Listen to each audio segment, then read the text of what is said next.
शिमला की कोटखाई में कोकूनाला पुल को बारिश से काफी नुकसान पहुंचा है। फ्लैश फ्लड से कोकूनाला पुल को भारी नुकसान हुआ है। 1 दर्जन से ज्यादा गाड़ियां जो है मलबे में फंसी हैं। फ्लैश फ्लड की वजह से NH-22 को फिलहाल बंद कर दिया गया है।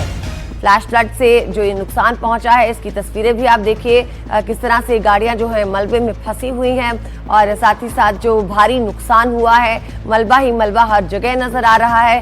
गाड़ियां धंसी हैं, NH-22 बंद है और भी कई रास्ते जो है बंद हुआ है और ये सब बंद है और ये सब कुछ हुआ है एक फ्लैश फ्लड के चलते, जहां पर बारिश जो है उसके बाद फ्लैश फ्लड के आने के बाद इतना नुकसान देखने को मिला।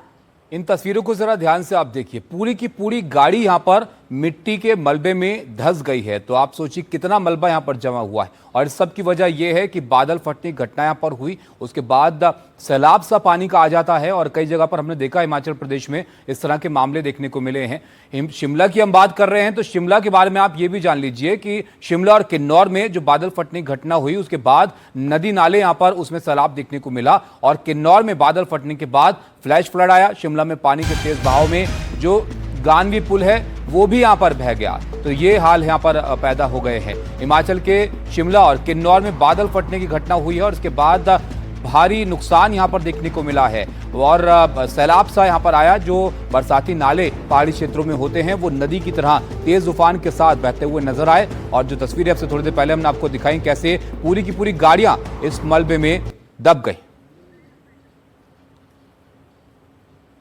तो किन्नौर में आप एक तरफ तस्वीर देख रहे हैं कैसे पुल इस बादल फटने की घटना के बाद से बह गया। ये आप देखिए किन्नौर में जब बादल फटा तो यहाँ पर एक जो नदी के ऊपर पुल बना हुआ था वो भी बह गया। आसपास की जो चीजें हैं वो भी इस तेज बहाव के अंदर बहती हुई यहाँ पर नजर आई। उसके बाद लगातार हालातों पर, मौसम पर नजर रखी जा रही है। एक और तस्वीर हम आपको दिखाते हैं कैसे ड्रोन से तमाम चीजों पर नजर रखी जा रही है और देखा जा रहा है कि कहीं कोई फंसा तो नहीं है, कोई नुकसान ऐसा तो नहीं है जहां पर जान पर खतरा हो किसी के। तो मौसम बहुत मुश्किल यहां पर बना हुआ है पहाड़ी क्षेत्रों में, खासतौर पर हिमाचल प्रदेश में जो मौसम का रौद्र रूप देखने को मिला है उससे करोड़ों की नुकसान लोगों का हो चुका है। कई लोगों की जान जा चुकी है अलग अलग हादसों में और ये सिलसिला लगातार जारी है।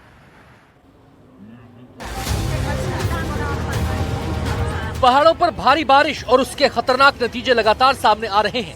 गानवी नदी इतने रौद्र रूप में बह रही है मानो सब तहस नहस कर देगी।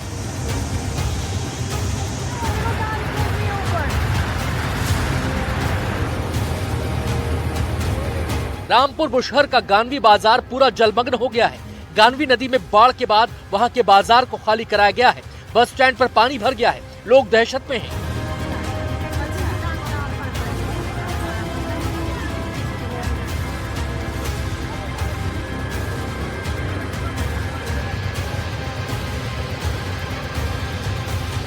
नदी किनारे रह रहे लोगों को सुरक्षित स्थानों पर जाने को कहा गया है।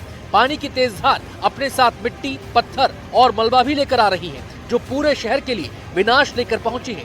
लगातार हो रहे फ्लैश फ्लड की वजह से लोगों की दुश्वारियां और बढ़ गई हैं।